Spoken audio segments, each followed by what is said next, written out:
दोस्तों, दंगल टीवी का शो बड़े घर की छोटी बहू का आने वाला एपिसोड इमोशन, सस्पेंस और शॉकिंग ट्विस्ट से भरपूर होने वाला है। शादी का माहौल पूरे घर में छाया है। ढोल शहनाई की गूंज, रंग बिरंगे कपड़े और मेहमानों की चहल पहल। इसी बीच अहाना अपने परिवार के साथ पहुंचती है और उसकी मौजूदगी से माहौल और भी रौनक भरा हो जाता है। दुर्गा माँ सबका गर्मजोशी से स्वागत करती हैं और फिर मंच पर अहाना और अर्जुन की जोड़ी धमाल मचा देती है।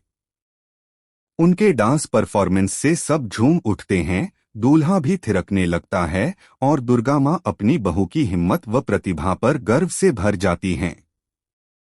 लेकिन इस खुशी के बीच पीशी मुनि जी और पोल्टू का गुस्सा फूट पड़ता है। अहाना और अर्जुन की नजदीकियां उन्हें बर्दाश्त नहीं होती। वे मिलकर साजिश रचते हैं कि शादी में ऐसा माहौल बनाया जाए जिससे दुर्गा माँ का भरोसा अहाना से टूट जाए। तभी पारो की चीख सबको चौंका देती है। उसकी आंखें आंसुओं से भरी हैं और वह कहती है कि कोई उसकी सिसकियां नहीं सुनता।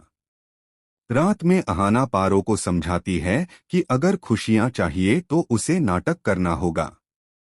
अगले दिन शाही महल की तरह सजे घर में पारो सबके सामने रोते हुए कहती है कि अगर सब उसे छोड़ देंगे तो वह खत्म हो जाएगी और पुलिस को कहना पड़ेगा कि उसकी मौत की जिम्मेदारी उसके पति और सास पर होगी। यह सुनकर सब हैरान रह जाते हैं। आना मौके का फायदा उठाकर पीशी मुनि जी को ललकारती है कि उनकी जिद ने पारो को मौत के दरवाजे तक पहुंचा दिया। पारो भी कह देती है कि उसकी मौत की जिम्मेदारी उसकी सास की होगी। डर से कांपती हुई पीशी मुनि जी आखिर मान जाती हैं और पारो को जाने की इजाजत दे देती हैं।